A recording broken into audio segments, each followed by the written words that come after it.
Bom, gente, boa tarde. Vamos começar o encontro aqui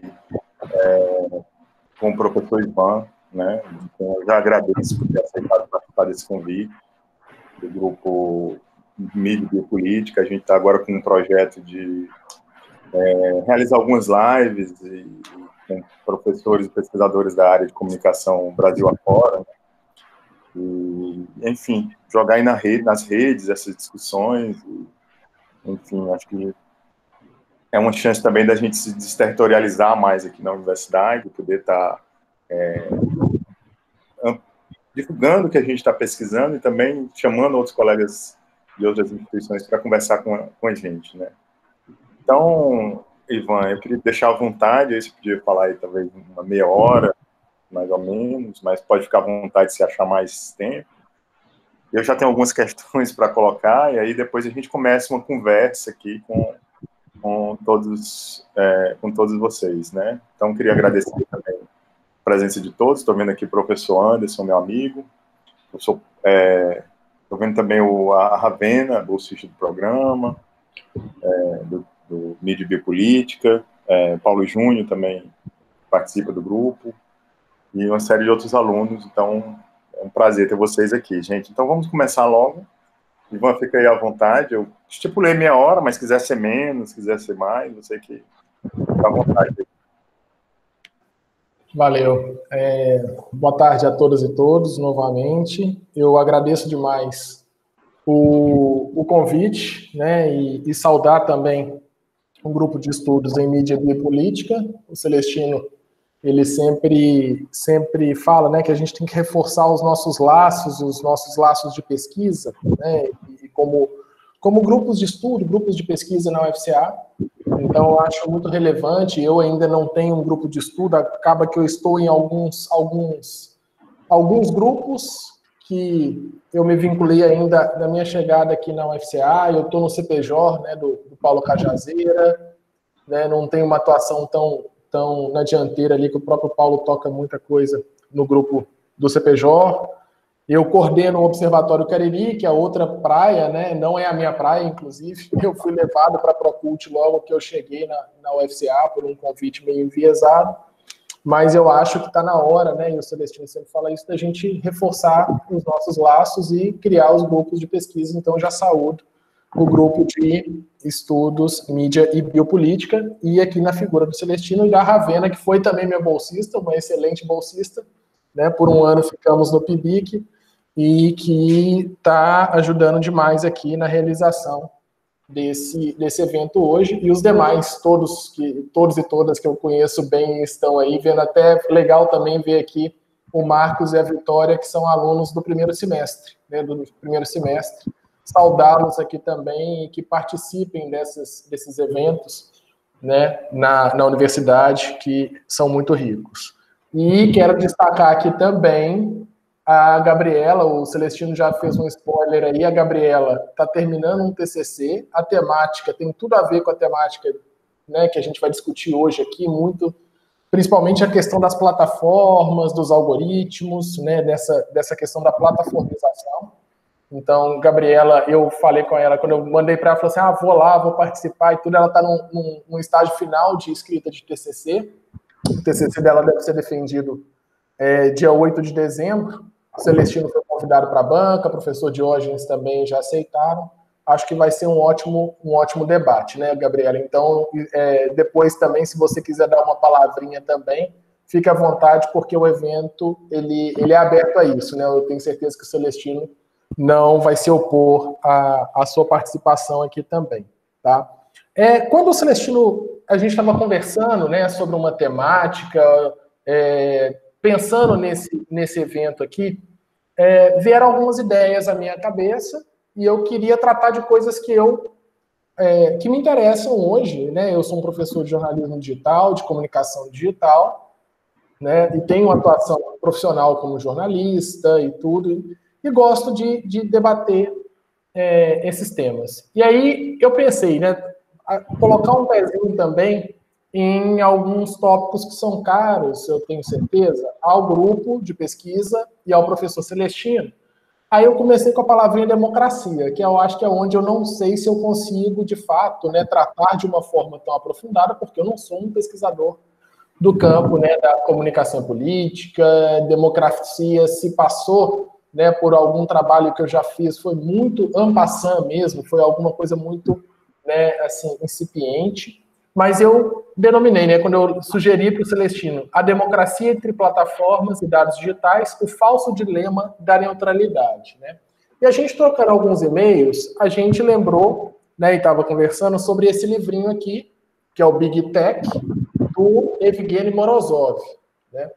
Esse livro, ele virou uma espécie, não digo um best-seller, porque best-seller acadêmico é complicado, mas como ele não é, né, um livro propriamente acadêmico, naquele estilo mais restritivo do termo acadêmico, né, na verdade são vários ensaios que ele publicou em diversos locais, e alguns desses locais são não acadêmicos, né, mas é um livro muito legal, e eu gosto muito do subtítulo dessa obra, que é A Ascensão dos Dados e a Morte da Política. O Morozov, ele é uma das vozes mais influentes hoje, né, nesse cenário da cultura digital, da conexão e da geopolítica, né, dessa geopolítica cada vez mais afetada pelas redes digitais. E tem alguns capítulos, alguns ensaios, né, que eu gosto muito de voltar a esse livro, porque ele é muito ácido, né, ele é muito crítico das redes, da forma como elas são hoje. E tem o capítulo, os capítulos não estão numerados, né, mas o quinto texto dessa coletânea se chama Como Cobaias Desavisadas. E aí, até no e-mail que eu estava trocando com o Celestino, eu pensei em começar por aí, né? O Morozov diz que nós, em certa medida, somos cobaias desavisadas. Por quê?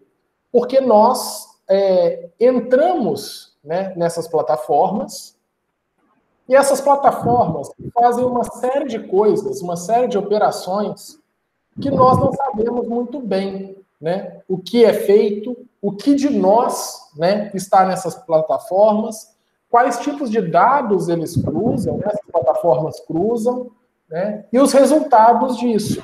Então, ele usa o termo cobaia nesse sentido, né, que tal como cobaias num laboratório, né, nós não estamos conscientes, né, dessa relação. E talvez seja um dos poucos pontos que eu discordo em alguma medida do Morozov nesse livro. Porque eu não acho, e aí a gente pode depois discutir isso, que nós somos tão desavisados assim. E quando eu falo nós, eu não estou me referindo só a nós, né, assim, privilegiados do ponto de vista, né, da educação formal, acadêmicos, com acesso à universidade. Eu estou dizendo assim, as pessoas, porque senão a gente destitui as pessoas, certo? De sua capacidade de pensamento crítico, né? Então, assim, é porque a pessoa é servente de pedreiro, tem ensino fundamental incompleto e está usando o Facebook, que ela não é capaz de perceber que o Facebook entrega de fato para ela algo que é filtrado, entende? Assim, é como se nós destituíssemos as pessoas, né, da sua capacidade crítica e colocássemos essas pessoas como cobaias. E eu não gosto, e aí eu já estou deixando claro aqui como ponto de partida, de pensar que somos cobaias. De fato, nós não sabemos tudo o que passa, o que se passa por trás, tá? Mas eu quero aqui convocar essa ideia de que todos nós, independente, né, da nossa formação, das nossas trajetórias de vida, né, em alguma medida, a gente pode questionar muito isso, né, nós não somos tão desavisados assim, não. Né? Então, por exemplo, o meu sogro, que dispara fake news, e eu falo assim, eu falo quando converso com minha esposa, seu pai mandou isso realmente no grupo?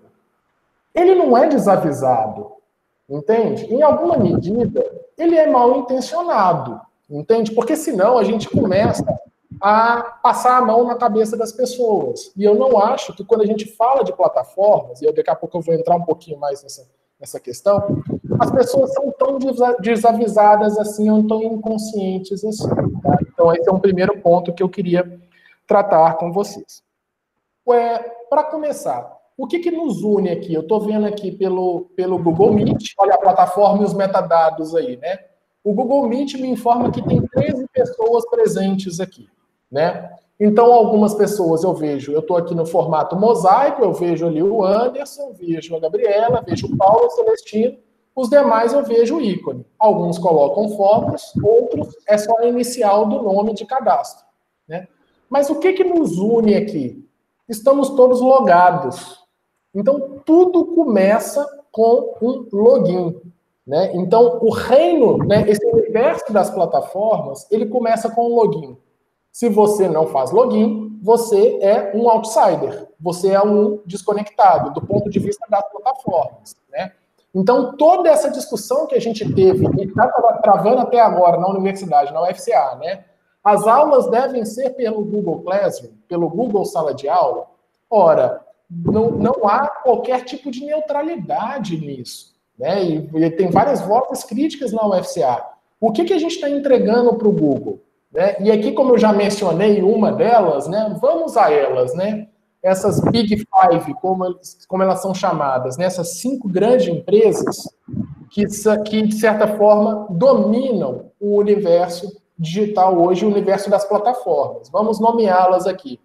Facebook, Google, Apple, Microsoft e Amazon. São as 5 grandes empresas que dominam o mundo digital. Aí você fala assim, tá, mas a Amazon é do ramo de comércio, eu compro livro na Amazon. Cara, um dos maiores serviços de computação por nuvens hoje, de armazenamento de dados hoje, é da Amazon. Grandes corporações e governos no mundo, né, deixam seus dados, né, em supercomputadores, porque a nuvem é uma abstração, né, nuvem é uma metáfora, em supercomputadores da Amazon. Aí você vai falar assim, mas a Amazon tem uma série de critérios que ela não pode examinar meus dados, ela não pode olhar isso, ela não pode fazer aquilo. Mas é aí que está a questão, né? Que o Morozov fala muito, e outros autores também falam demais nisso, né? E nós confiamos, né, nessas pessoas e nessas plataformas para quem nós damos os nossos dados. O que essas pessoas fazem, o que essas empresas fazem com os nossos dados? E um dos casos mais exemplares, estava até conversando hoje de manhã, foi com o Marcos está presente aí, né, que é aluno do primeiro semestre, fazendo uma orientação individual com ele hoje de manhã, né? Um marco nessa questão foi a Cambridge Analytica com o Brexit, né? Aquele movimento de separação, né, do Reino Unido da União Europeia. Naquele momento, né, e fica claro, você tem documentários, tem filme, né, tem uma série de relatos aí de ficção e não ficção, né, que mostram como, de fato, houve, né, uma intencionalidade no uso desses dados, né, e tudo começa como, e eu volto a reforçar isso aqui, com o login. O login é aquela chave, é a chave do cadeado, né? Na hora que você faz o login, é como se você desse para a empresa a condição, opa, você tá livre para entrar. E a partir daquele momento, tudo é rastreado. Tudo é rastreado. Eu já mostrei em algumas aulas para algumas turmas o Privacidade Hackeada, que é o filme que está lá no Netflix. Rodolfo comentou aí no chat. É uma obra que vale a pena. Eu acho que o Privacidade Hackeada, eu acho que ele é documentário, não um filme, né? Eu fico na dúvida se ele é um filme ou se ele é um documentário. Eu já tenho um tempinho que eu assisti ao filme ou ao documentário.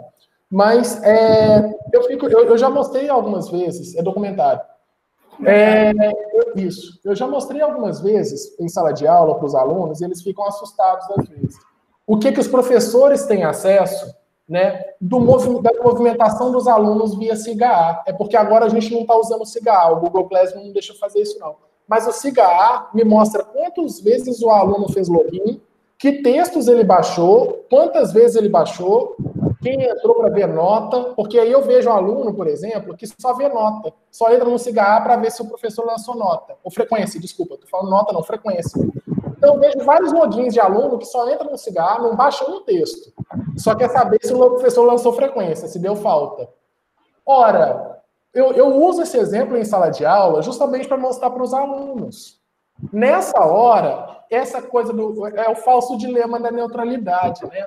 Ah, o SIGA é uma ferramenta do ponto de vista educacional excelente, ótima, linda, maravilhosa. Eu posso entrar com o meu login, faço lá, baixo os textos do Ivan e tal, vejo se eu tenho frequência, se não tem. Mas ela capacita quem está do lado de cá, do lado como um professor, a visualizar uma série e a rastrear, né? A gente tem usado muito esse termo, né? Rastrear dados, né? Que vocês não têm noção do que vocês deixam. Como eu também não tenho noção dos rastros que eu deixo. Eu passo o dia inteiro conectado. Primeiro porque o meu telefone não desliga. O meu telefone ele é 24 horas, né? O tal do always on. Ele é sempre ligado e sempre conectado, né? Computador o dia inteiro. Eu não faço a mínima ideia de quantos e quantos dados pessoais e profissionais eu deixo diariamente nas plataformas. Dados que eu efetivamente não queria que estivessem nessas plataformas. Coisas que eu não gostaria que estivesse nas mãos de alguém, de alguma corporação. E o que é importante é que o Ivan pode não interessar para ninguém. O que eu estou querendo dizer, o Ivan, o Celestino, o Anderson, né, e cada um de vocês que estão aqui pode não ser de interesse de ninguém. Mas quando Ivan, Celestino e Anderson têm um comportamento similar, isso interessa. Interessa a alguém. Interessa a alguma empresa, a algum interesse. Esse interesse pode ser econômico, pode ser político, pode ser de uma outra ordem, né? E o que essas empresas e plataformas fazem, e o que é o ouro delas, não é o dado individual. Tem um texto muito, muito bom, recente, da Fernanda Bruno, que trata sobre a economia psíquica dos algoritmos. E ela fala muito isso, um artigo publicado na Famecos, né?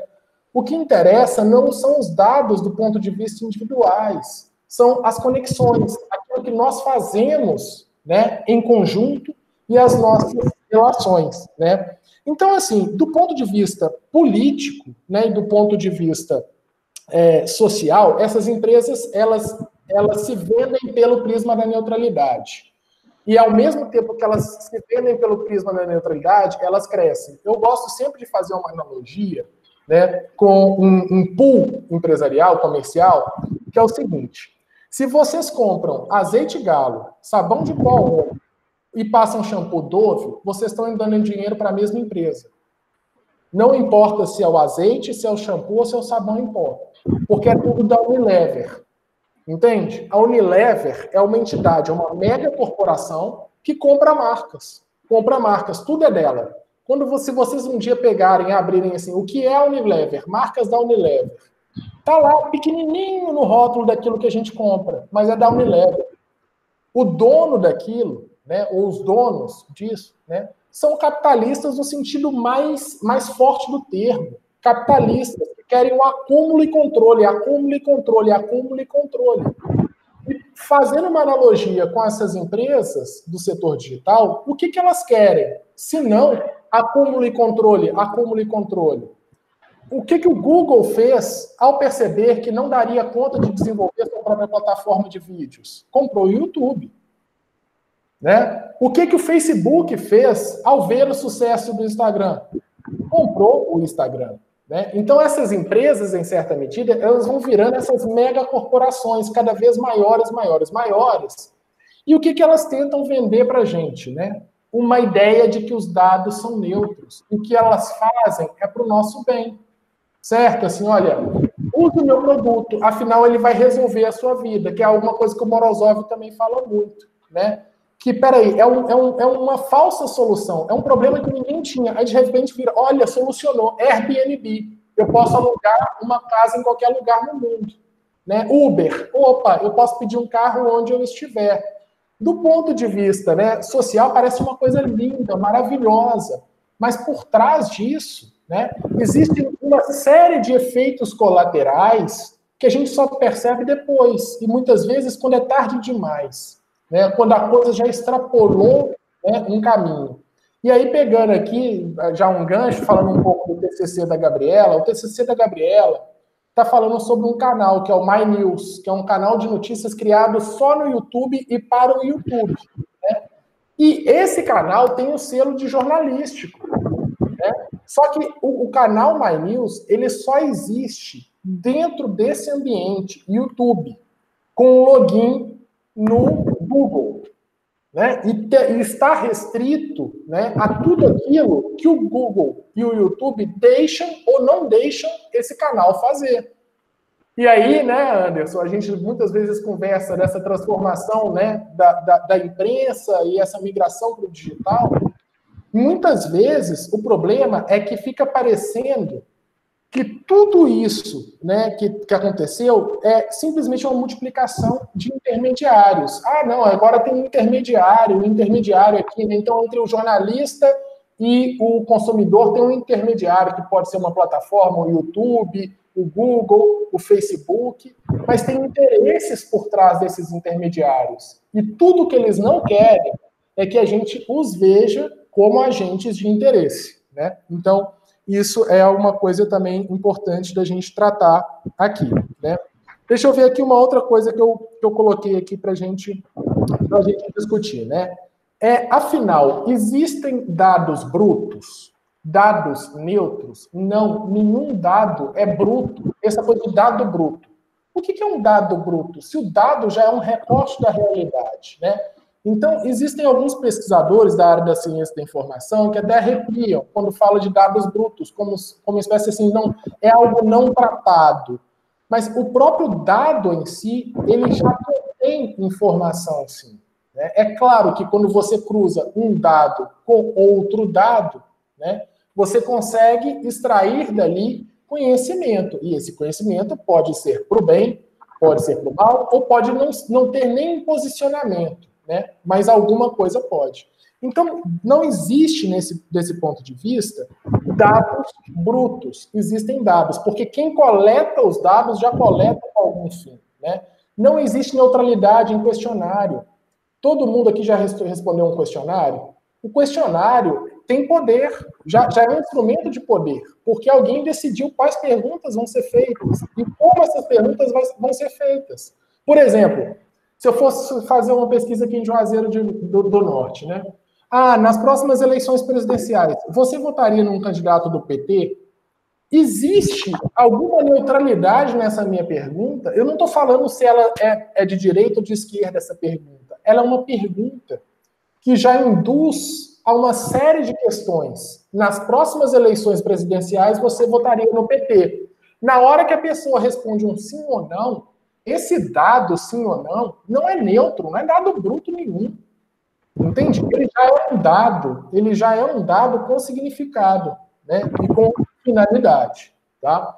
Eu estou vendo aqui, Celestino, eu já estou indo aqui para 22 minutos de fala, e eu também não quero cansar demais, porque eu acho que o legal é o debate, vendo outras pessoas, e muitas pessoas que chegaram aí depois do início também. Eu não quero deixar também aqui de citar alguns autores e alguns livros, algumas obras importantes para tratar disso. Né? Um é o Big Tech, que eu já mostrei aqui, o Celestino também mostrou, até mostrou um outro livro do Morozov, né, Celestino? Depois você mostra aí para o pessoal novamente também o livro aí do Morozov. Um livro que eu gosto muito e tem influenciado muito o meu pensamento também é esse aqui.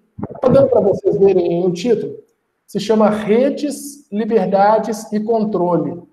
O autor é o Benjamin Lovelock, né?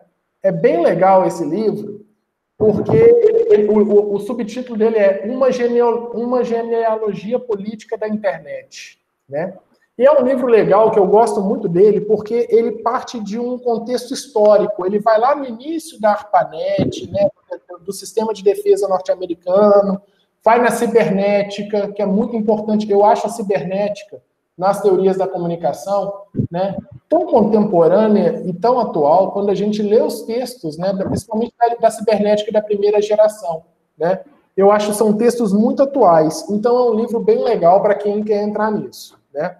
Um livro que eu sei que o Celestino também deve ter aí, porque eu acho que ele já mencionou em algum momento, algum debate comigo, já me mostrou, que é o Tecnopolíticas da Vigilância, que é uma coletânea, né, uma série de textos aqui, né, organizada pela Fernanda Bruno Cardoso, Marta Kanashiro, Luciana Guilhom e Lucas Melgaço, Tecnologias da Vigilância. Por que eu gosto desse livro? Eu acho que quem se interessa pode ir atrás desse livro, né? Seja na versão impressa, como eu tenho aqui, ou na versão digital, né? O texto de abertura dele é um clássico dos clássicos, porque o primeiro texto é um texto da Shoshana Zuboff, que se chama Big Order, Capitalismo de Vigilância e Perspectivas para uma Civilização de Informação. Né? Essa ideia de capitalismo de vigilância é muito importante para quem estuda plataformas, dados digitais, né? E no nosso caso aqui, que a gente está querendo entrar no âmbito da democracia. Um livro que eu li no finalzinho do ano passado para o início desse ano, já mostrei ele em outras ocasiões, mas gosto muito dele, Os Engenheiros do Caos. O autor é um italiano, Giuliano da Empoli, Os Engenheiros do Caos. Esse livro é bem legal também, principalmente para quem para quem estuda política e democracia, né? Ele fala muito do caso italiano, mas é interessante, é muito gostoso ler esse livro, porque ele cita o Bolsonaro, né? Esse livro já foi escrito com o fenômeno Bolsonaro em ação, né? Então, o Bolsonaro aparece umas 4, 5 vezes aqui no livro, e é bem legal para entender não quem são essas pessoas, porque a gente olha muito, mas isso já tem sido muito falado, né? A gente olha muito para Bolsonaro, né? Para esses líderes, para o Trump, mas quem está por trás? Quem são os engenheiros do caos de verdade? Né? Quem são as pessoas que, de certa forma, criam esse caos informacional? Né? São pessoas como Steve Bannon, nos Estados Unidos, né? Como um tal de... como que ele chama? Russell. Tem um cara que ele mora em Miami, é do mercado financeiro. É um cara de extrema direita que está lá e todo dia bombardeia e coordena, né, e cria também, né, essas falsas conexões, né? Quem cria os robôs que o tempo todo, né, nos atacam. Então, Os Engenheiros do Caos. E aí um livro que me inspirou muito, né, nesses últimos trabalhos que eu tenho realizado também, que eu acho legal, é We Are Data. Esse aqui só está em inglês, mas é bem legal. E é um livro que vai falar isso, né? Afinal, nós somos dados. Nós somos dados. E tudo aquilo, e muito disso que eu falei é inspirado nessa obra aqui. Tá? Infelizmente, essa obra não está traduzida para o português ainda. John Channing Lipold, que é o autor dessa obra. Mas é uma obra bem legal para discutir justamente isso, né? O que a gente dá para as plataformas e quais são esses parâmetros segundo os quais essas plataformas trabalham, né? E, por fim, eu quero mostrar para vocês uma coisa, porque eu acho que muita gente fala de algoritmo sem ter nunca visto um algoritmo funcionar. O algoritmo nada mais é do que uma série de instruções, e de instruções que tem uma ordem pré-definida, né? Então, eu vou partilhar minha tela aqui, e eu encerro, viu, Celestino? Eu vou partilhar minha tela aqui com vocês para tentar mostrar para vocês um algoritmo em ação, tá? Pronto. Deixa eu ver aqui se a tela já está partilhada. Beleza. Isso aqui é um algoritmo. Isso aqui é um algoritmo, tá? É um algoritmo quando eu fui brincar de aprender a fingir que eu sei programar. Eu não sei programar nada, né? Eu fui fazer um desses cursos gratuitos que tem no YouTube de Python. Python é uma linguagem de programação de altíssimo nível. O que é uma linguagem de programação de alto nível? É muito próximo da forma como a gente fala, né? Então, aqui tem uma série de comandos, e cada linha dessa é um comando, e a máquina vai ler linha a linha. E quando eu dou um start aqui, a máquina vai ler linha a linha. Primeiro comando, faça isso. Segundo comando, faça aquilo. Terceiro, faça isso e faça isso. Isso aqui é para calcular o IMC. O IMC é índice de massa corporal. O cálculo de índice de massa corporal é peso dividido pela altura ao quadrado. Então, tá aqui, ó. Ele primeiro vai imprimir, calcule o seu índice de massa corporal. Ele vai aparecer. Quando eu der, o programinha vai rodar. Eu vou fazer esse programinha rodar. Depois ele vai pedir o nome do usuário. Eu vou escrever o meu nome. Ele depois vai pedir o peso e vai perguntar para mim, né? Qual é o seu peso? E aqui tá em linguagem de programação, né? Peso igual float. Ele é float porque ele é um número decimal, tá? Altura, que também é float, porque ele vai perguntar para mim qual é a minha altura, aí o programinha vai calcular. Ele vai fazer automaticamente, pegar o meu peso, dividir pelo quadrado da altura. E aí ele vai avaliar. A partir desse resultado, do meu IMC, ele vai dizer, eu estou abaixo do peso, muito abaixo do peso, normal, sobrepeso, ou estou com obesidade grau 1, 2 ou 3. Tá? Então, reparem aqui, deixa eu fazer aqui para vocês. Vou rodar o programa aqui. Quando eu der play, isso aqui é Google Colab, isso aqui é do Google. Né? Qualquer um pode programar em Python pelo Google. Pronto, na hora que eu dei rodar aqui, ele aparece aqui ao final. Ó. Calcule o seu índice de massa corporal. Qual que é o seu nome? Ivan. Qual é o seu peso? Vou aqui mostrar para a galera quanto que eu peso. 79,5. Qual que é a sua altura? 1,83. Seu IMC é 23,74. Ivan, seu peso está normal. Né? Então, isso que a gente, muitas vezes, né, a gente fica idealizando, o algoritmo, os algoritmos que nos governam. Algoritmos nada mais são, né, do que séries, né, de instruções lógicas, encadeadas, passo a passo. O grande problema é quem produz os algoritmos. Né? Quem são, no fundo, os engenheiros do caos, que são as pessoas que dominam essas técnicas, né, e essas linguagens, e que nos induzem a fazer algumas coisas. Né? Então, são algoritmos que examinam, eles preveem e, em certa medida, eles tentam prescrever comportamentos. E é aí que tudo se torna mais complicado.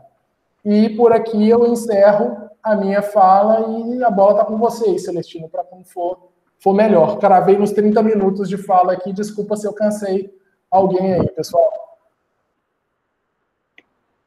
Nada, eu estou adorando aqui. Na verdade, se você quiser continuar conversando, é ótimo. Eu tenho já algumas questões, Ivan, queria já te agradecer aí por essa exposição, acho que é uma conversa que se inicia, porque acho que a gente pode, inclusive, ter outros eventos. É óbvio que aqui a gente também não tem a pretensão de dar conta de tudo, mas sim de apontar também alguns problemas, alguns caminhos de investigação, né?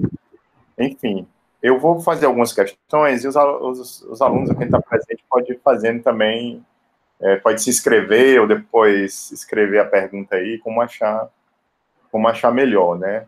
Então, eu vou começar... Eu vou fazer 3 ponderações e depois o Ivan comenta aí.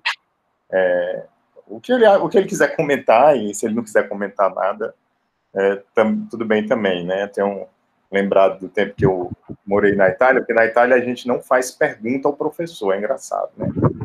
Assim, ou ao palestrante, né?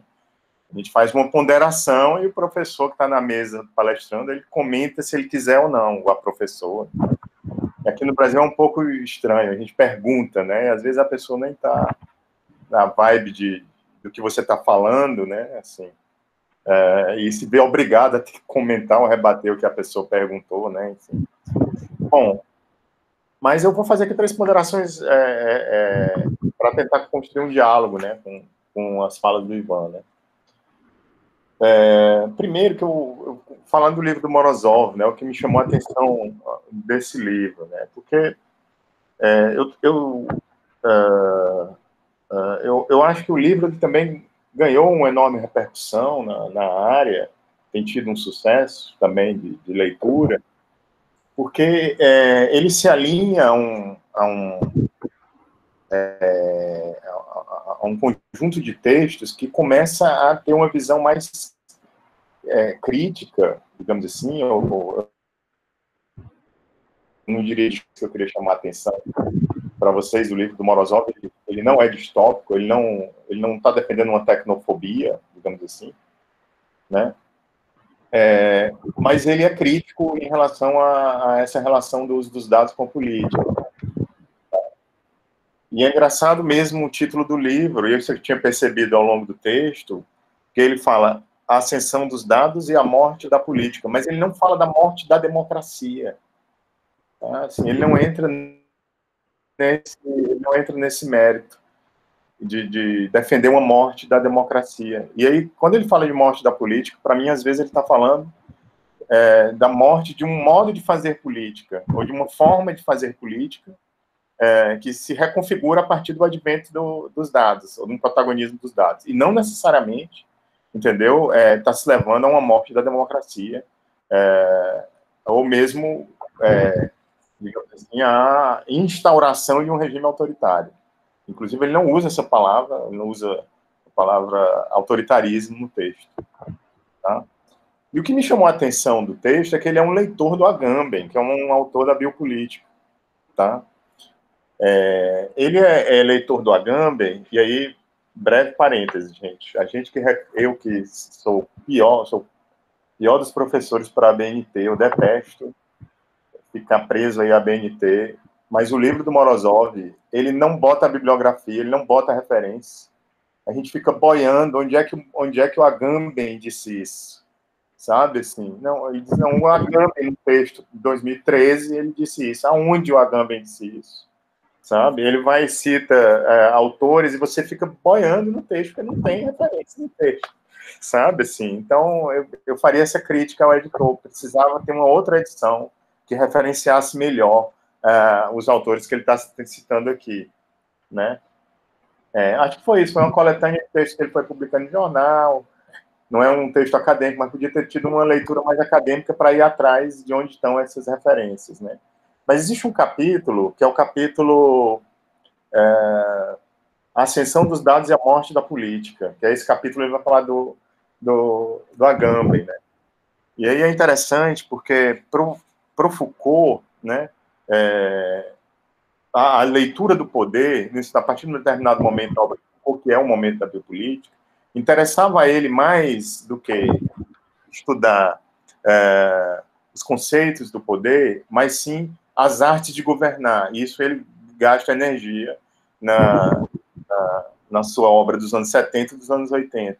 Inclusive virou um livro muito interessante, saiu pela 34, do Michel Senelat, que se chama As Artes de Governar, que ele dedica muito a ler essa fase da obra do Foucault, né? Bom, e o Agamben, seguindo um pouco a leitura do Foucault, tá? Ele vai dizer o seguinte, isso citado pelo Morozov, que eu procurei essa citação do Agamben, porque na verdade é uma palestra que o Agamben deu em 2013, não aparece num livro do Agamben, né? Nessas artes de governar contemporâneas, ou essas artes de governar que surgem com esse uso dos dados, a gente estaria diante de uma novidade aí, que era não estar mais preocupado em tentar governar as causas, tá? Assim, e sim, estamos tentando criar uma nova forma de governar sobre os efeitos dos corpos, das atividades dos sujeitos. Então, e aí ele elabora um conceito, que aí eu já passo para a pergunta, né, Ivan, que é o conceito, que eu acho que é um conceito importante do livro, tá? O conceito de regulação algorítmica, tá? E veja bem, e aí é engraçado, porque o Morozov, ele não como eu disse, ele não é um distópico, né? Assim, ele não é um distópico. Quando ele fala de regulação algorítmica, ele está falando da possibilidade de progressistas, ele usa essa expressão, inclusive, progressistas, se apropriarem da rede para fazer um melhor uso dela, sabe? Assim, né? Assim, ou seja, dominem a técnica e façam o melhor uso dela. Inclusive numa defesa de uma espécie de um neo-keynesianismo, entendeu? Assim, de uma defesa da manutenção de um estado de bem-estar social, né? Isso aparece no final do capítulo, tá? Então, eu entraria por aí, eu começaria por aí, porque a gente acha que a discussão é nova, mas me lembrou o livro do McLuhan, o Understanding Media, de 1964, né, que no Brasil é pessimamente traduzido com os meios de comunicação como extensão do homem, pelo Percy Pignatari, né, uma tradução muito complicada, tem uma poesia do começo do livro que não tem no livro original, aí o Pignatari botou a poesia dele, mas o começo do livro, para quem lembrar, ele vai citando um exemplo de um general que vai fazendo um comentário sobre o problema não é os meios, o problema é a forma como a gente usa os meios. E aí me parece que o Morozov, ele volta à mesma discussão que está no começo do Understanding Media, tá? Assim, então, essa suposta distopia que viria com os meios digitais, a gente não acha, de certa forma, ele tem um olhar, no livro do Morozov, eu acho que existe uma crítica a uma forma de fazer política que se esgotou e que, a partir do advento dos dados, ela tem que ser vista de uma outra forma, mas não necessariamente, a meu ver, ele está fazendo uma leitura distópica de que isso vai levar a um Estado autoritário ou totalitário. Assim me pareceu, não sei. Né? Bom, então o primeiro foi longo o comentário, um pouco para contextualizar essa discussão, mas seria esse conceito de regulação algorítmica, que eu acho, Ivan, que aí trazendo um artigo seu que saiu hoje, queria parabenizar aí pelo artigo, que é o Examinar, Prever e Prescrever, eu acho que tem uma discussão importante que era legal que você compartilhasse com a gente. Inclusive, você citou vários autores aí, mas tem um autor-chave, eu acho, que não tem em português, é o Manovich, que muita gente cita o Manovich, esse texto de 2013 do Manovich. Né? Wilson Gomes, já vi ele citando o Manovich, o Jamil, a Edna Miola, muita gente da área de comunicação e política está discutindo esse texto. Tá?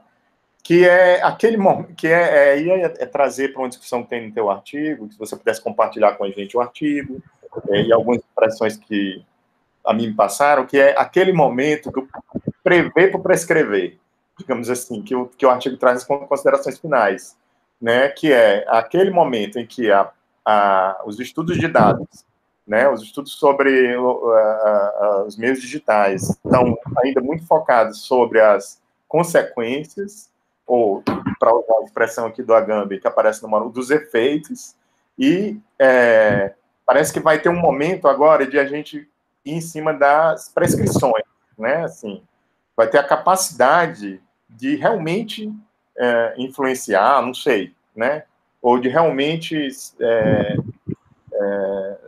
porque você está fazendo discussão sobre engajamento, também era legal contextualizar para a gente a compreensão dessa palavra, né?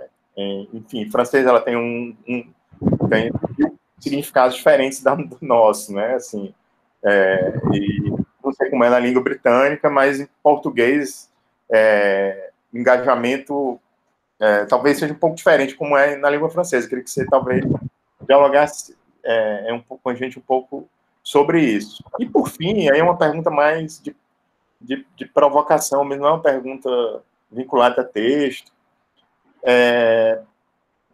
Eu vi recentemente no Twitter, tá?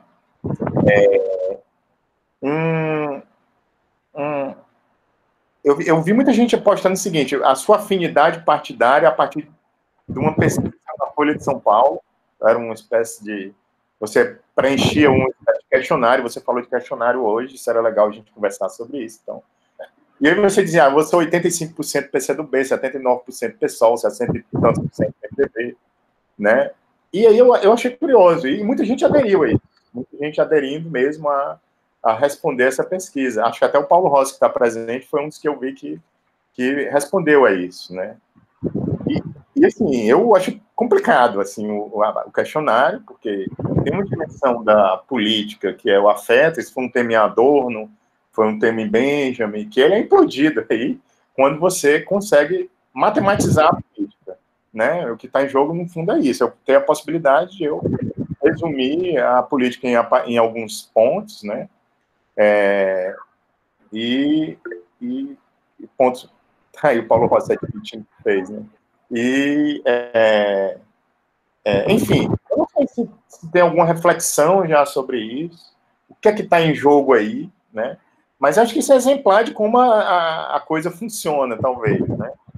Enfim, eu faço essa primeira rodada de 3 perguntas, acho que queria comentar ainda o livro do Fabrino, né? Alguns artigos, mas vou deixar isso circular também para as outras pessoas irem perguntando, acho que já tem coisa demais, né? Celestino, eu vou só falar algumas coisas também bem breves. Eu gosto dessa ideia que você colocou aí também, de que não necessariamente são perguntas, mas colocações, né, alguns comentários e tudo, e também para abrir o máximo possível para o pessoal, para a galera que quiser falar ou perguntar ou comentar alguma coisa, né? Sobre essa questão que você falou, né? A primeira questão é regulação algorítmica. E tem diversos autores. Sabe qual que é o problema que eu vejo com esse tipo de termo, Celestino? É que regulação algorítmica aparece também nesse texto aqui, We Are Data. E eu usei no meu texto que eu publiquei agora, a partir desse autor aqui, que ele vai falar sobre os parâmetros. Tem um momento que ele começa a falar de parâmetro, modulação e coisas assim, e eu usei a partir dele. Então, dependendo de onde você lê, de onde você parte, você também tem ideias, né, sobre o que é essa regulação algorítmica, né?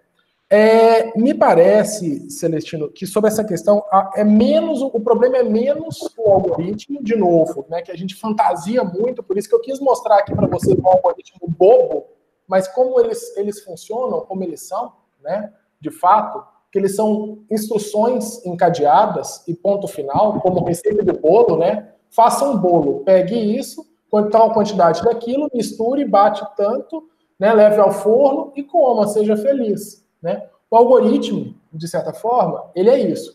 E mais o peso, né? Então, nessa expressão aí, o que me preocupa mais, e o que eu acho que a gente tem que colocar mais, é o termo regulação, né? O que é essa regulação algorítmica, né? Porque quando ele é juntado aos algoritmos, né, o que significa regular? Regular o que a partir de algoritmos? Né? E essa regulação também a gente tem que tomar cuidado, porque senão a gente fica aí. Você usou as palavras aí, né? Distopia, utopia, né? Eu acho assim, a gente tem que tomar cuidado para achar que, porque muitos termos eles começam a surgir e a circular e de repente eles ganham uma roupagem, ou positiva ou negativa, entende? Então, regulação algorítmica, a princípio, ele é positivo ou negativo? Cara, depende do autor que você está lendo, do seu trabalho, do estudo que você está fazendo. Eu não sei se eu estou bem respondendo o que você está querendo dizer, Celestino, assim, o que você comentou aí. Mas o que eu reparo é que é um desses termos que é um forte candidato nos próximos anos a virar febre. Regulação algorítmica. A gente já vê isso, né? Febre em artigo, né? Todo mundo, igual a modernidade líquida do Bauman, né? Todos os artigos dos últimos 10 anos falavam de modernidade líquida, que citavam o Bauman, né? Agora tem esses termos, regulação algorítmica. Vamos ver para onde ele vai. Sobre esse texto que o Celestino comentou, deixa eu compartilhar aqui, que eu quero mostrar uma questão aqui dele, que eu esqueci de mostrar para vocês. Esse texto, por coincidência, ele foi encaminhado hoje para mim, como publicado. Até falei com o editor, que tem um problema aqui no início do texto, aqui, que ele falou que vai pedir para o diagramador cortar alguma coisa, algum código errado que entrou aqui, nada a ver. Tá? Que é esse texto aqui, examinar, prever e prescrever comportamentos, como atuam os algoritmos de engajamento no Globoplay. Né? E uma das coisas que eu coloco aqui, então, eu vou examinar trabalhos que mostram como esses algoritmos eles são pensados, né? E aqui, não olhem para isso aqui e vejam alguma coisa difícil, porque isso aqui é básico demais, muito bobo, né? Para pensar assim, a gente fantasia esses algoritmos na nossa cabeça e fala assim, meu Deus, então tem alguma coisa que eu não entendo e que está me governando, né? Esse aqui é um algoritmo de engajamento criado pela equipe do Globoplay. Globoplay é o aplicativo Globoplay, que é tipo um Netflix brasileiro, né, da Globo, né? Que ele vai olhar, né, quantas horas de exibição esse usuário, né, consumiu no Globoplay, com que frequência ele logou, de novo, né, o login, né, com que frequência ele abriu o aplicativo, quantas vezes ele abriu, né, e a variedade de títulos. E ele vai aqui ter um D aqui, que é quantos dias, em quantos dias. E como ele usa aqui 7, em uma semana. Então, toda semana ele rastreia o comportamento desses usuários a partir de 3 parâmetros, para dizer se é um usuário muito engajado, pouco engajado ou nada engajado. E a partir disso, oferecer coisas para ele e não oferecer só dentro do aplicativo. Oferecer por e-mail. Opa, assine isso. Né? Se você gostou disso, você também vai gostar daquilo. Estamos lançando alguma coisa que te interessa. Né? Então, a partir aqui disso, e esse W que aparece o tempo todo aqui, são pesos, porque eles atribuem pesos diferentes a cada um desses. O que vale mais? A frequência ou a variedade de títulos que você vê? Né? Para o Globoplay, um vale mais do que o outro. entende? Então, isso aqui, de novo, é um algoritmo. E aí, voltando à questão do Celestino, né, que eu acho importante a gente tratar, isso é ou não é uma regulação algorítmica? Né? Em alguma medida, é uma regulação algorítmica, porque eu, ao final, né, e como é na Netflix, né, como é na Netflix, por exemplo, ao final, a Netflix vai ter um perfil Gabriela, um perfil Celestino, um perfil Danilo, um perfil Paulo Júnior, um perfil de cada um de nós aqui, né? Mas a partir de quais parâmetros? A partir do quê? Né? A partir de quais dados que eu deixo? Que é outra palavrinha que a gente não chegou a citar muito aqui hoje, ou se citou, né, Celestino, também, que é boa para a gente pensar, é essa dimensão também dos metadados, né? O que significa metadados? Que são esses dados sobre dados e que são esses rastros que a gente deixa o tempo todo, né? O tempo todo a gente deixa rastros nessas plataformas. E ao final dessa reunião aqui, o Google vai saber quantas pessoas participaram, por quanto tempo, quem escreveu no chat, tudo está aqui, né, armazenado como dado. Agora, o que vai ser feito disso? O que isso vai influenciar, né, nas decisões tomadas pela empresa e nas nossas decisões também, são outros 500. Eu não sei se eu respondi tudo, mas é para conversar aqui, Celestino, e para ouvir também. Bem, eu queria só fazer uma pequena intervenção. É que eu tenho que sair agora. Foi muito legal, está muito bom o debate, mas gostaria de participar mais. Inclusive, eu também estou nessa vibe, estudando um pouco, mas no campo do jornalismo, que tem mudado essa questão no campo do jornalismo. E eu estou com o livrinho aqui também, Jornalismo em Retração, Poder em Expansão, a segunda morte da opinião pública.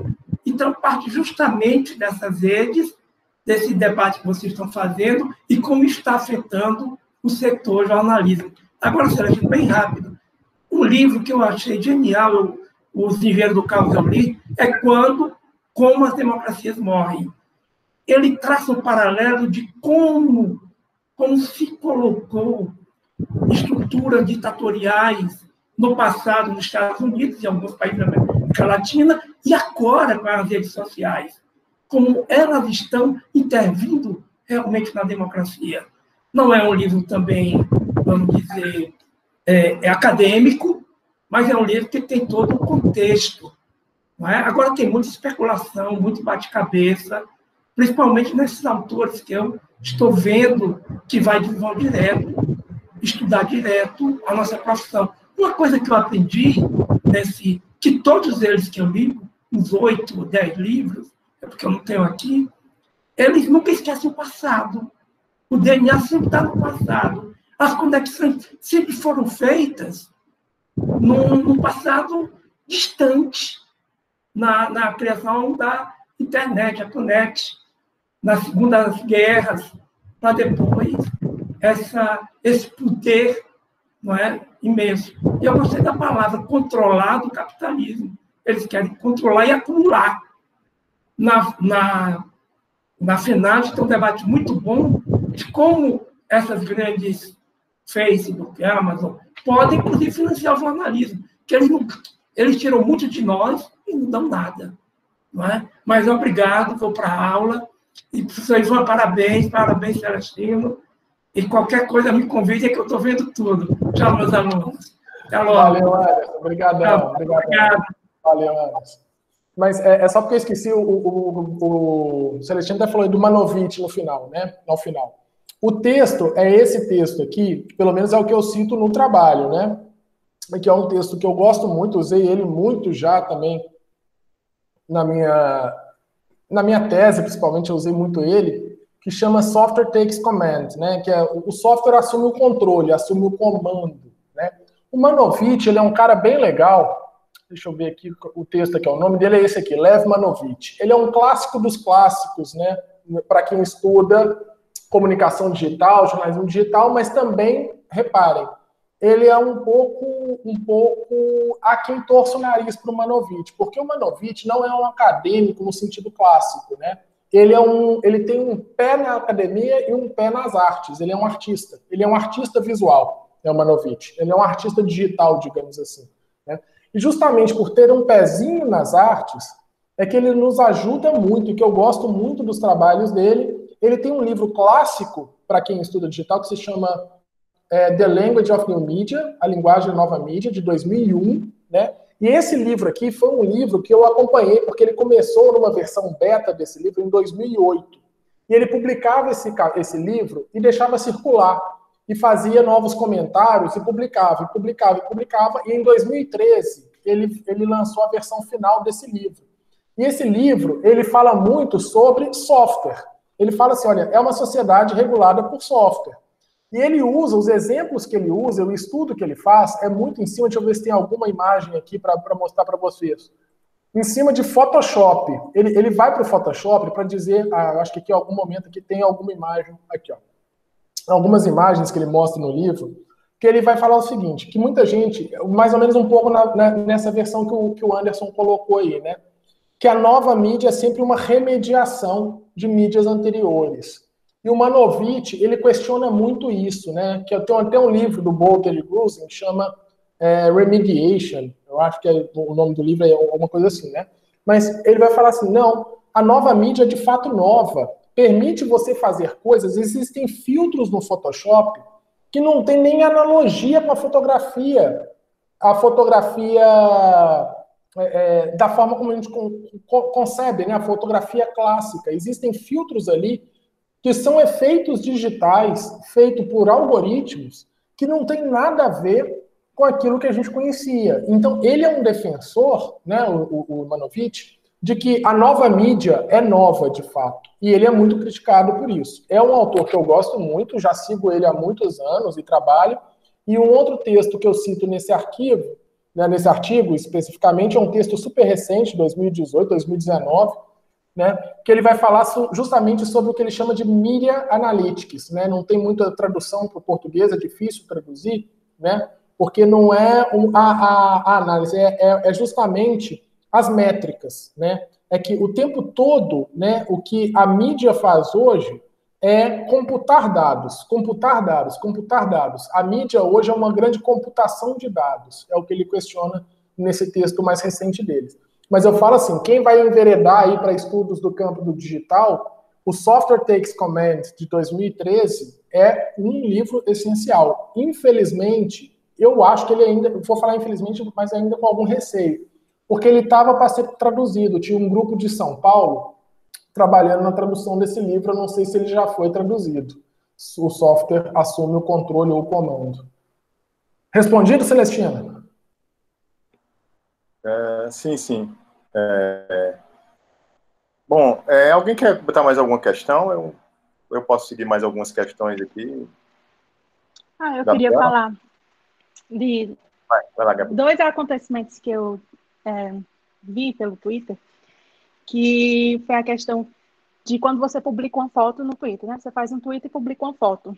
E daí fizeram um simples teste em que eles colocaram uma foto onde na parte de cima estava uma pessoa negra, aí tinha um espaço branco no meio, e embaixo tinha uma pessoa branca. E daí, teoricamente, era para quando você publicasse essa foto, que ficasse no meio, seria o quadrado branco. Mas o algoritmo do Twitter sempre focava na pessoa branca, assim, lá embaixo. Não importava se você mudasse a posição da pessoa negra que estava em cima e colocasse ela para baixo, o algoritmo sempre ia atrás da pessoa branca na imagem. E outra coisa também foi que, recentemente, um booktuber que eu acompanho no YouTube, ele programou uma live para falar sobre negritude e a produção editorial. E o YouTube, antes mesmo de começar a live, o YouTube pegou e falou que o vídeo dele não teria a monetização completa, seria limitada a monetização do vídeo, porque teoricamente esse vídeo dele não atendia a alguns critérios dos anunciantes. E aí eu fiquei pensando sobre isso, mas era só isso que eu queria falar. Gabi, isso que você falou é super importante, como você está estudando também o digital, o Celestino também pode provavelmente falar muita coisa até com mais propriedade do que eu, dependendo de que ângulo a gente olha, né? Mas tem um autor brasileiro, ele está terminando o doutorado dele lá na Federal do ABC, se não me engano, ele é orientando acho que do Sérgio Amadeu. Ele se chama Tarcísio Silva. E ele fala muito dessa questão, está citado nesse artigo, eu até te mandei hoje, viu, Gabi, o nome desse autor, Tarcísio Silva, que ele fala muito desse racismo algorítmico, né? Do racismo algorítmico, como que esse racismo, ele de certa forma, assim, de novo, né? O algoritmo em si não tem nada demais, não vamos fantasiar, criar um fetiche do algoritmo, né? Aquela coisa assim, tem uma coisa por trás, não tem nada magnânimo ali por trás, né? São instruções. O problema é quem passa as instruções, né? Conta de um outro estudo, de uma outra coisa, nada a ver com a minha relação direta com a pesquisa em jornalismo digital, foi até uma questão lá da Procult, a gente estava olhando as matrizes curriculares dos cursos de graduação da UFCA, né? Matriz curricular mesmo, olhar as disciplinas, projeto pedagógico de curso. O curso novo de Ciências da Computação da UFCA só tem uma disciplina, creio eu, que, ok, se você lê a matriz, não significa que você está vendo realmente o que acontece dentro de sala e no curso, né? Mas só tem uma disciplina que encaminha, de fato, um debate ético, entende? Um curso de Ciência da Computação.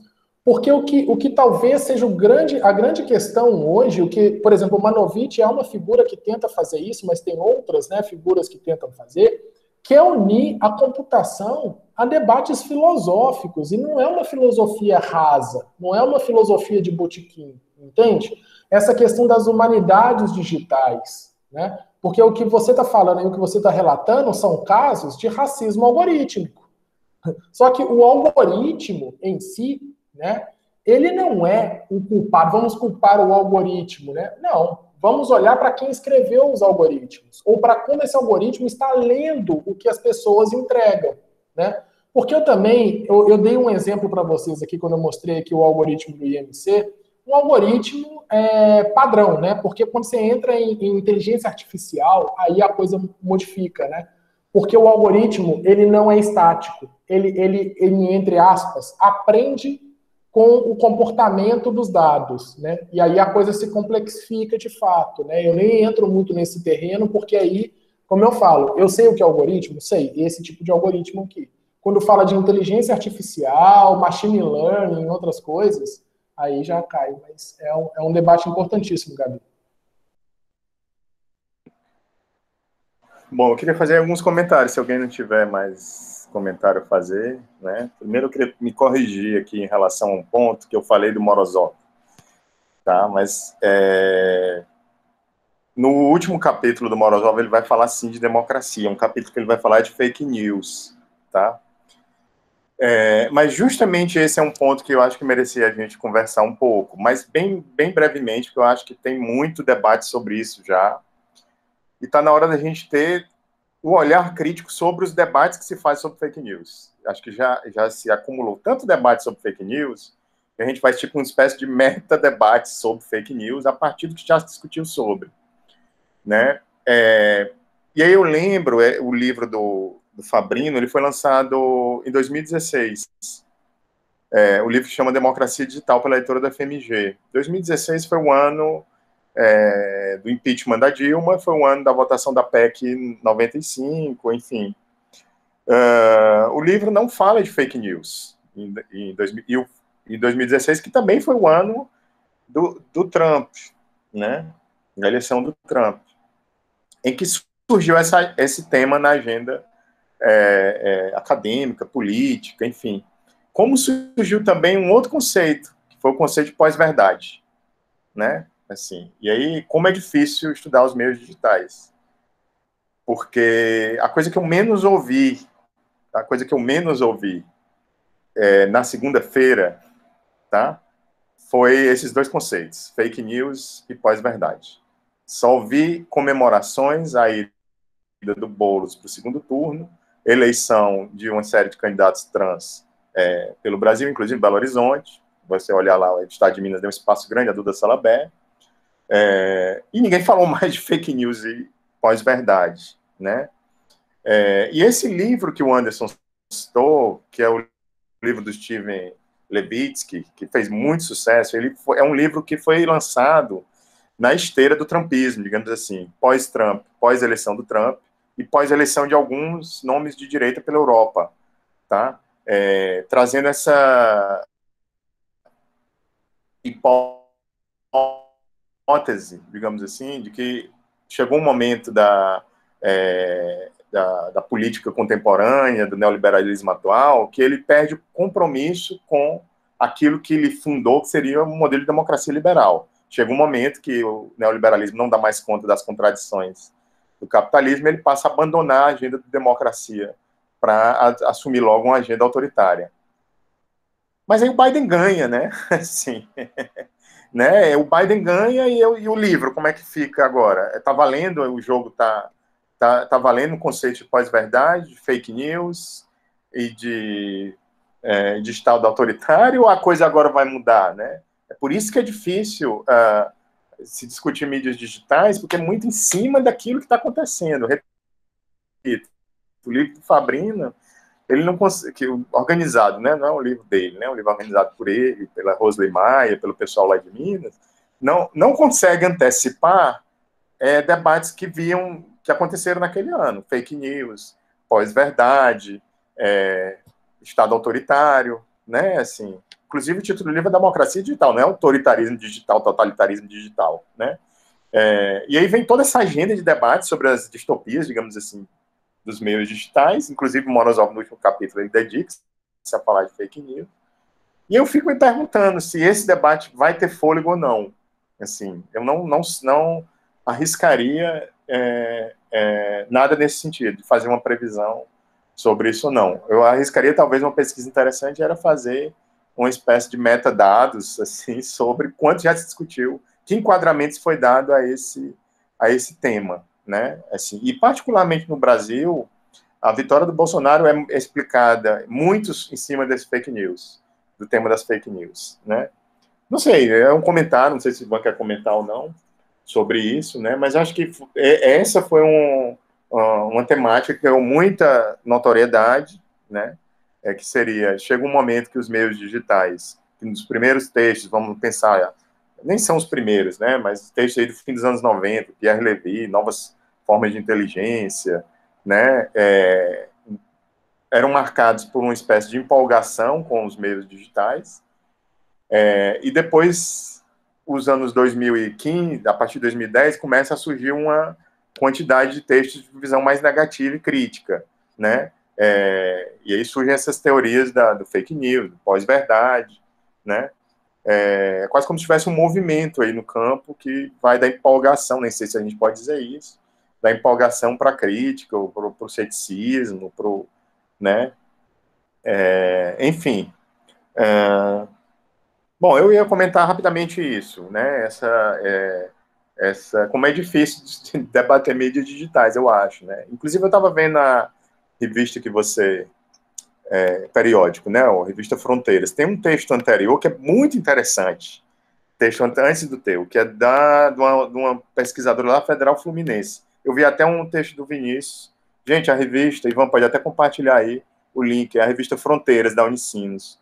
O texto que eu queria é Políticas de Neutralidade no Imaginário Tecnológico Contemporâneo. É legal esse artigo. Se vocês puderem dar uma olhada depois, né, acho que vale a pena essa leitura, né?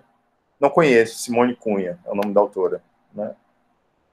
Bom, Ivan, não sei, acho que tem muitas coisas aí para conversar. Sim, e a outra coisa, aí eu prometo que eu encerro, gente, os comentários. É o livro do Morozov, A Cidade Inteligente. Morozov é um grande produtor de conceitos. Você se empolga com os conceitos dele, mas quando você entra para ver o fôlego, ele não desdobra muito o conceito. Por exemplo, ele criou um conceito aqui importante, soberania tecnológica. Não sei se o Ivan já discutiu isso em algum outro livro, já leu, né? Ele tá falando de cidade, e ele falando de cidades digitais é legal, porque ele está trazendo a dimensão de se debater a tecnologia não a partir de indivíduos apenas, e também não a partir de redes, mas a partir de territórios, e ele cria esse conceito de soberania tecnológica. Eu acho que ele não desdobra muito e não nos dá fôlego para poder apropriar o conceito, que é um conceito central. O conceito de soberania, entendeu? É um conceito central para Schmitt, é um conceito central para Foucault, é um conceito central para o Hobbes, né? Assim, E aí ele cria essa novidade, soberania tecnológica, e dedica 2 capítulos no livro, tá? Mas ele não, a meu ver, né, assim, talvez eu precise de uma leitura mais cuidadosa, ele não aprofunda muito o conceito, o que ele está chamando de soberania tecnológica, tá? Não sei se o Ivan já conhece esse conceito, enfim. E tem isso também, é uma produção muito grande de conceitos, se usa muito, inclusive é engraçado que tem um artigo que você fala de plataformização, e é ótimo entrar nesse debate, porque a ideia de plataforma, ela traz uma ideia de você quebra as assimetrias de altura, de lugar, né? Assim, como se estivesse todo mundo na mesma dimensão.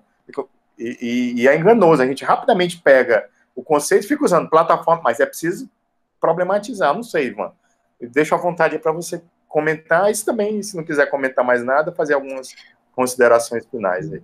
Eu acho que a gente já pode também encaminhar também, já vejo aí pelo próprio horário, né, a galera, quando dá 6 horas, a galera tem outras coisas, aula e outros cenários aí para resolver também, né, mas assim, já encaminhando algumas coisas aqui que você falou e da sua fala, Celestino, essa quando você fala assim, o final dos anos 90, início dos anos 2000, com Pierre Levy e outros, eu acho que nós no Brasil, principalmente o pessoal da nossa geração, Celestino, a gente foi alfabetizado no digital por Pierre Levy, entende? Muito porque o Pierre Levy vinha pelas pessoas que voltavam da França, dos seus doutorados nos anos 90. Tipo o Juremir Machado, o André Lemos, esse pessoal que voltava da França com o Maffezoli, com o Pierre Levy, com essa turma. Porque existia já uma leitura crítica do digital com Jean Baudrillard, que não chegava com o mesmo peso aqui, porque a turma da comunicação não chegava com o Jean Baudrillard aqui, entende? Que já fazia uma discussão e uma crítica, né, muito mais para um lado de uma tecnofobia, se a gente for enquadrar o Pierre Levy numa tecnofilia, né? E aí dá essa impressão realmente que tem... Mas eu já tinha realmente alguns críticos ali, talvez a forma como isso chega no Brasil, e o pessoal da nossa geração que começa ali, tecnologias da inteligência, depois vem o próprio cibercultura do Pierre Levy, do finalzinho dos anos 90, aquilo parecia um grande oba-oba, e de repente parece que chegaram leituras mais críticas, quando na verdade eu acho que a gente não dava-se a mesma importância para autores que há muito tempo já vinham, como Paul Virilio também é outro, né? Eu falei do Jean Baudrillard, Paul Virilio é outro também, que tem vários livros muito críticos. Quem trabalha bem com Paul Virilio é o Eugênio Trivinho, da PUC de São Paulo, que é um grande crítico, né, a esse oba-oba do digital, né? É alguma coisa legal nesse sentido também. E também, já para encerrar minha fala, Celestino, eu concordo muito quando você fala aí, essa questão das fake news, que não é um tema que está aí. Eu acho que ele veio para ficar, em certa medida. Eu acho que aquilo que os autores falam, né, como as democracias morrem, continua de pé, porque o ataque às instituições é permanente, entende? Nesse sentido que eles falam lá no livro. Tanto é que no livro eles vão dar uma solução careta, né, para essa questão da morte das democracias, porque eles pregam o fortalecimento dos partidos, né? O que eles pregam é assim, os partidos não podem enfraquecer, porque se os partidos enfraquecem, está pensando muito, é claro, né, na configuração norte-americana de bipartidarismo, né? Mas se os partidos enfraquecem, enfraquece junto a democracia, né? Mas eu ainda acho que mesmo com a vitória do Biden, que talvez não fosse possível antecipar, esses autores não antecipam uma possível virada, né? A vitória do Biden, em alguma medida, ele reforça o sintoma, né? Porque o sintoma ele é visível no momento que o Trump não reconhece a vitória, que o Bolsonaro não reconhece a vitória para parabenizar o Biden. Então, o que eles dizem lá no livro, para mim, continua forte. E os arquitetos do caos, né, nesse outro livrinho que eu falei aqui, continuam aí fortes, né, nas bordas. Por fim, eu só queria comentar uma coisa que eu anotei e acabei não esquecendo de falar com vocês. Vocês falaram aí de uma espécie de alguma coisa aí que te mostrava como que você está no espectro político, alguma coisa assim, né, dessa dinâmica. E a própria Folha mesmo, né, ela há algum tempo atrás, até foi muito, isso virou realmente uma coisa assim, muito falada, que é o GPS ideológico. Todo mundo deve ter visto isso em algum momento, né, o GPS ideológico, eu falo muito disso quando eu falo de jornalismo de dados. Porque, na verdade, o que eles fizeram? Eles mapearam aqui diversas contas do Twitter e mapearam, né? Colocaram dentro de um espectro, mais à esquerda, mais à direita. Só que eles não fizeram um a um. Eles desenvolveram algoritmos que foram olhar para esses perfis e ver, a partir dos comportamentos dos perfis, se eram perfis de esquerda, esquerda, centro, direita ou extrema-direita. Então, por exemplo, aqui no exemplo que eles dão, o Flávio Dino é alguém que está muito próximo a uma extrema-esquerda. Flávio Dino, governador do Maranhão. E na extrema-direita, Bia Kicis, né? Uma bolsonarista de primeira hora, uma deputada bolsonarista de primeira hora, né? Bolsonaro está aqui, Eduardo Bolsonaro, Romário está aqui como centro, Romário é uma figura de centro, segundo o GPS ideológico da Folha. Por que eu gosto disso? Porque eu estou até a fim de estudar mais isso, talvez até escrever alguma coisa sobre isso. Existe na Folha de São Paulo, hoje, uma editoria que se chama Delta Folha. Antigamente chamava-se Folha, eu não lembro se era Inteligência Folha, eles desistiram desse nome e chamam agora de Delta Folha, que é voltado para jornalismo de dados. E o que menos tem nessa equipe é jornalista. O Anderson devia estar aqui para ouvir isso, né? Porque eu também sou muito crítico a isso, né? O que menos tem nessa equipe é jornalista. E uma das figuras centrais é um biólogo, um cara que tem mestrado e doutorado em biologia e sabe programar, que se chama Eduardo Mariani, se não me engano. Aí, esse GPS ideológico foi criado por essa equipe Delta Folha, né? O Fábio Takahashi, que é esse camarada que assina esse artigo aqui, ele é jornalista, é um jornalista, já tem uma trajetória lá na Folha de São Paulo. E ele foi explicar como que é o GPS ideológico, chama analisar e categorizar ideologicamente mais de 1 milhão de perfis do Twitter é algo ambicioso. Então ele vai explicar aqui, nesse artigo, como é que surgiu a ideia do GPS ideológico. Mas eu adorei, foi a primeira frase do texto, que é assim: cara, descobri um algoritmo que parece dar para categorizar ideologicamente os usuários do Twitter. Foi o que me disse há cerca de 3 meses o analista de dados Daniel Mariani. Era uma ideia ambiciosa. Esse Daniel Mariani é um biólogo que sabe programar. Então, quem criou o GPS ideológico da Folha foi um biólogo programador. Você entende isso? Então, assim, de repente, a gente está numa sociedade que quem programa, quem sabe programar, né, leva uma vantagem, de alguma forma, uma vantagem competitiva até em algumas vezes, né? Porque certamente, pelas coisas que eu vejo, esse Daniel Mariani deve ganhar o triplo de um repórter da Folha de São Paulo. Talvez ele ganhe como um repórter especial, por conta das coisas que ele faz na Folha de São Paulo. E ele não tem instrução no jornalismo. Ele tem uma carreira que até ele passa pelo Nexo antes de ir para a Folha. Ele, do Nexo, que é um conteúdo muito de jornalismo de dados, ele é convidado para a Folha de São Paulo. E aí eu fiquei pensando assim, poxa, cara, porque antigamente, eu gostei dessa frase, porque antigamente o repórter não voltava da rua, ou ligava para a redação e falava, cara, descobri uma notícia, sabe, cavei uma informação que só eu tenho. O cara chegou pro editor e falou, cara, descobri um algoritmo. O furo dele é o algoritmo. Isso diz muito do jornalismo hoje e para onde a gente está caminhando, né? De novo, voltando para aquela questão da regulação algorítmica, né? Então, eu acho interessante, eu queria terminar minha fala mostrando esse exemplo aqui, falando que tipo de coisa que eu acho que a gente pode encaminhar para próximos debates também, Celestino. E mais uma vez, agradecendo você, Ravena, que está aí, guerreira, aí, acompanhando o debate, e esses guerreirinhos que eu estou vendo aqui, Gabriela, Paulo, Danilo, Marcos, quem mais está aqui embaixo, Levi, Ana Beatriz, e todas e todos que estiveram aqui presentes. Agradeço demais vocês. Eu não sei se o Paulo Júnior quer falar alguma coisa, eu vi ele levantando a mão. Só um comentário, o Pablo Hortelado, saiu aquele livro acho que pela Boitempo, Ódio como Política, e o Pablo Hortelado, ele usa também uma metodologia de dados para mensurar, enfim, mensurar os afetos. Tem tido uma repercussão, esse artigo dele, uma repercussão também crítica, sobre quais os limites disso, quais são os problemas que estão envolvidos, enfim. Mas também tem uma repercussão positiva. Muita gente cita e referencia demais esse artigo dele. Tá? Assim, esse artigo, inclusive a Ana Kiefer escreveu um livro muito interessante, que é o Ódio como Política, um livro que saiu não sei agora como tem o mesmo título desse que saiu pela Boitempo, e ela vai referenciar o Pablo Hortelado justamente nesse artigo aí, em que tem um GPS ideológico também. Não tem esse nome, não tem, enfim. Paulo, tu queria comentar alguma coisa antes da gente encerrar, Paulo Júnior?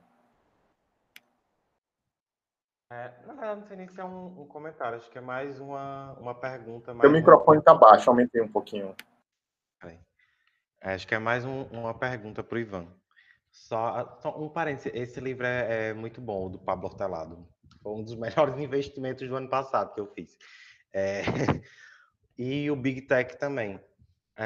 Mas aí, para pegar um gancho de algumas coisas, a gente vive essa ascensão tecnológica gigantesca, em uma ascensão que se espalha por todos os espectros da vida social, da política, de onde for, né? E aí, essa ascensão tecnológica, ela tem parte fundamental, em determinada medida, para a ruptura de processos muito importantes, né? E aí, a gente pode citar processos eleitorais, agora, que a gente está vivendo, né, que a internet, as mídias sociais foram e são determinantes para algumas eleições, e 2018, que eu acho que é meio que uma coisa a se entender ainda, o que aconteceu e qual foi o papel das mídias e das redes sociais em 2018. E aí a gente tem processos, atividades e veículos tradicionais de jornalismo deixando, em alguma medida, talvez, o jornalismo em segundo plano, né, e ascendendo o espectro tecnológico. E ascendendo esse espectro tecnológico sob um pseudo-viés de jornalismo, né? E aí eu queria ouvir o Ivan sobre isso, né?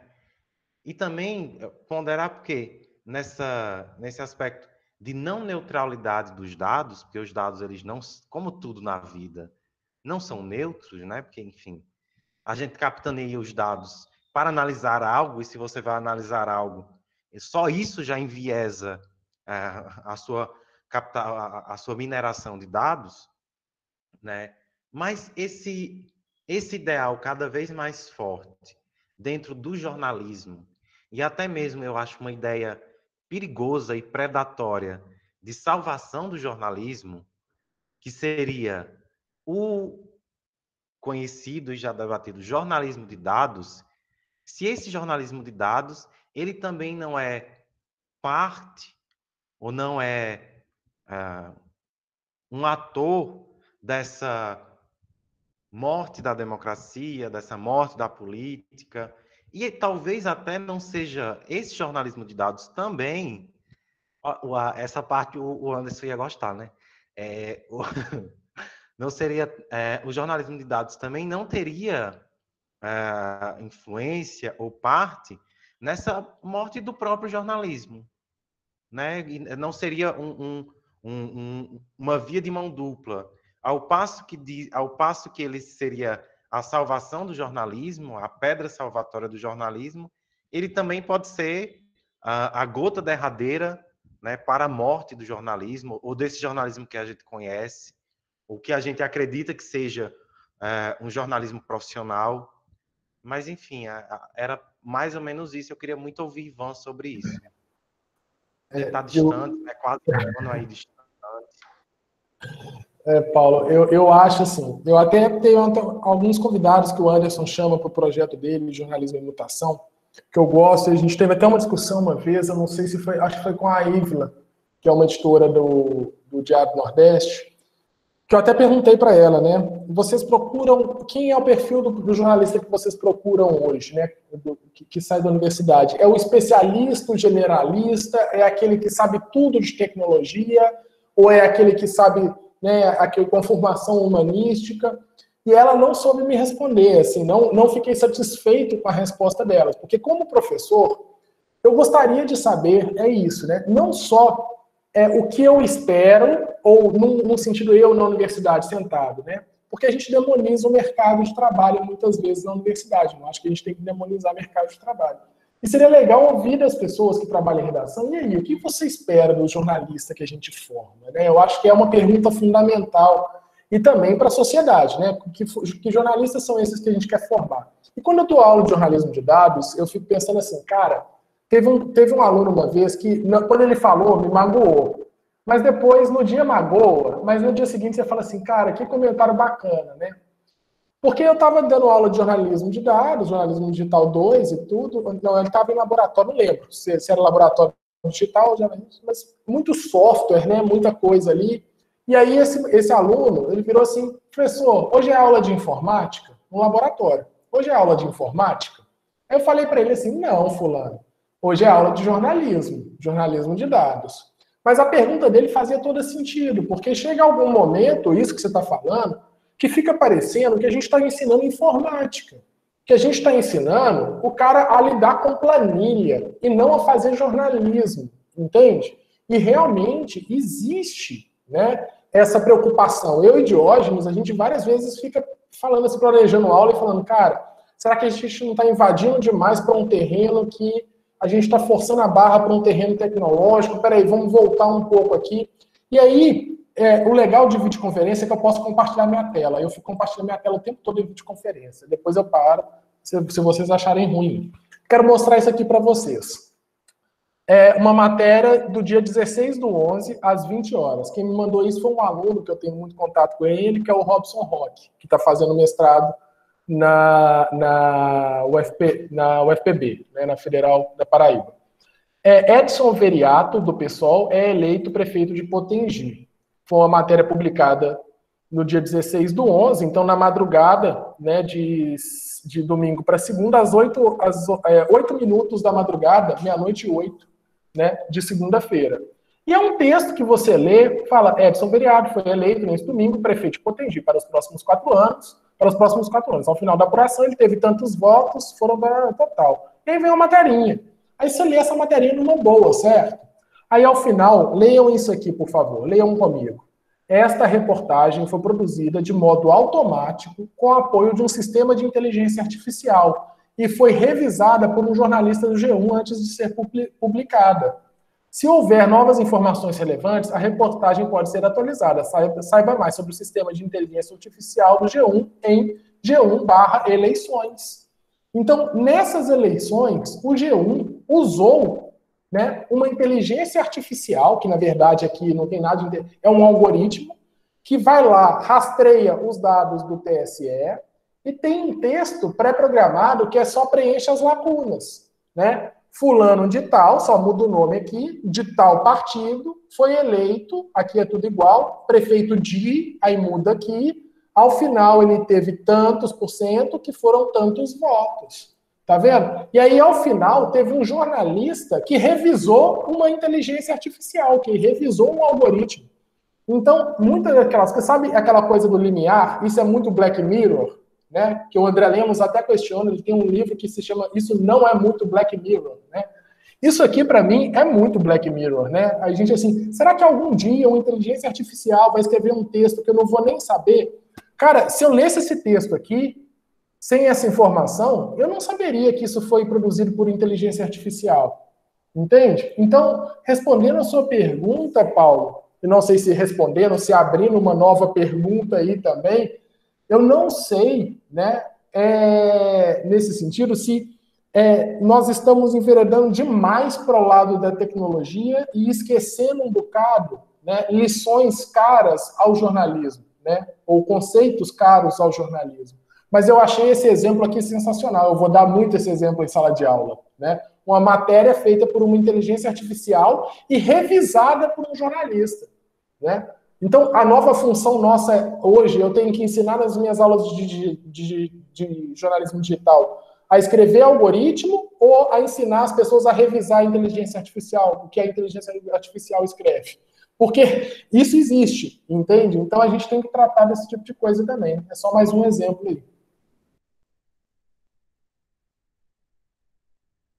Ivan, curiosamente eu tinha feito um post no Twitter comentando essa matéria, porque me pareceu, assim, a falta de complexidade sobre a questão também, porque o prefeito...